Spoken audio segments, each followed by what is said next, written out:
Շահագործություն, հաջորդ հարցն է, թե չես որ շահերը սպասարկել, ոնց է պատճառը։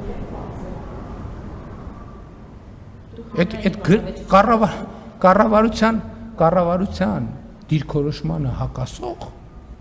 գրություններ է գրել այդ մարդը։ Վարչապետի հանձնարարականին հակասող գրություններ է գրել այդ մարդը։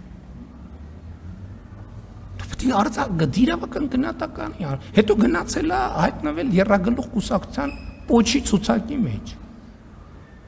Այս պատահական է։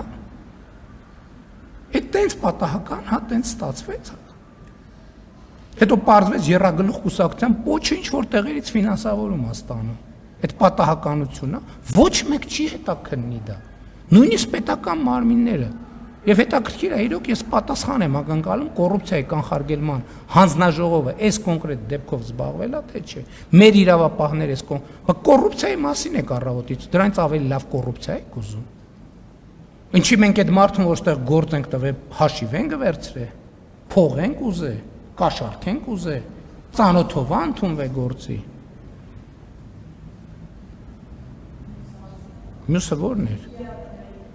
ԵԱՏՄ-ի օրակարգը ձևավորվում է ինստիտուցիոնալ ճանապարհով, ինստիտուտներով, բայց դա հարթակ է, որտեղ բնականաբար ես մեր օրակարգին առնչվող բոլոր հարցերը բարձրացնելու եմ։ Եվ ինչ որ ձեզ ասել եմ բրիֆինգում, ասել եմ նաև այնտեղ։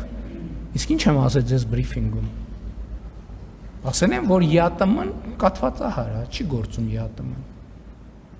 Եթե ԵԱՏՄ-ի պայմանագիրը չի գործում, չի գործում ԵԱՏՄ-ն։ Եվ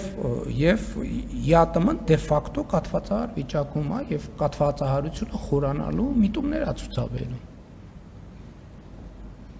Եւ եթե այս հարցը արագ չլուծվի, ես 100% վստահ եմ, որ Հայաստանի Հանրապետությունը այս խնդիրը հաղթահարելու է։ ԵԱՏՄ-ն չի հաղթահարել։